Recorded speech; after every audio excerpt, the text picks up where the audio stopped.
بسم اللہ الرحمن الرحیم۔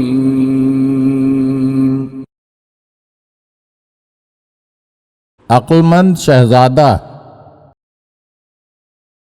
کہتے ہیں ایک شہزادہ اپنے باپ کے مرنے کے بعد تخت حکومت پر بیٹھا تو اس نے حاجت مندوں کی امداد کے لیے اپنے خزانے کے دروازے کھلوا دیے۔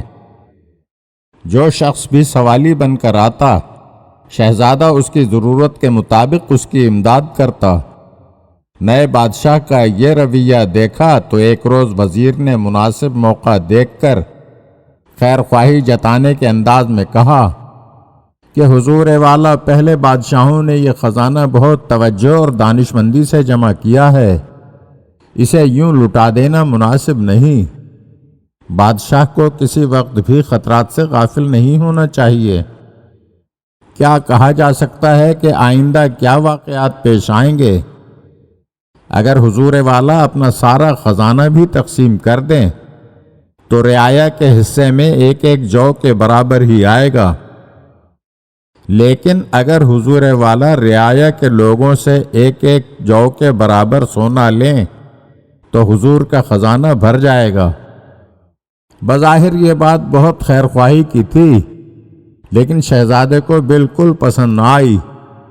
اس نے کہا، خدا نے مجھے اپنے فضل و کرم سے ایک بڑی سلطنت کا وارث بنایا ہے، میرا یہ کام نہیں کہ مال جمع کرنے کی دھن میں لگ جاؤں۔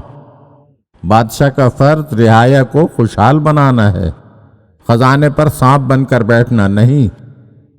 قارون ہوا ہلاک خزانوں کے باوجود، نوشیر ماہ زندہ جاوید عدل سے۔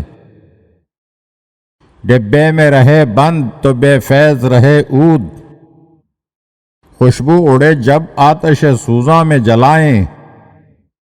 ملتی ہے بزرگی تو فقط جود و سخا سے، دانا ہو اگر کاشت تو کھلیان سجائیں۔ اگر آپ ہمارے چینل کی نئی ویڈیوز دیکھنا چاہتے ہیں تو ہمارے چینل کو سبسکرائب کریں اور گھنٹی کے بٹن کو دبائیے تاکہ ہر آنے والی ویڈیو آپ کو جلد موصول ہو سکے۔ اور ہاں، لائک اور شیئر ضرور کیجیے اور اپنے قیمتی کمنٹ سے ہمیں آگاہ کیجیے۔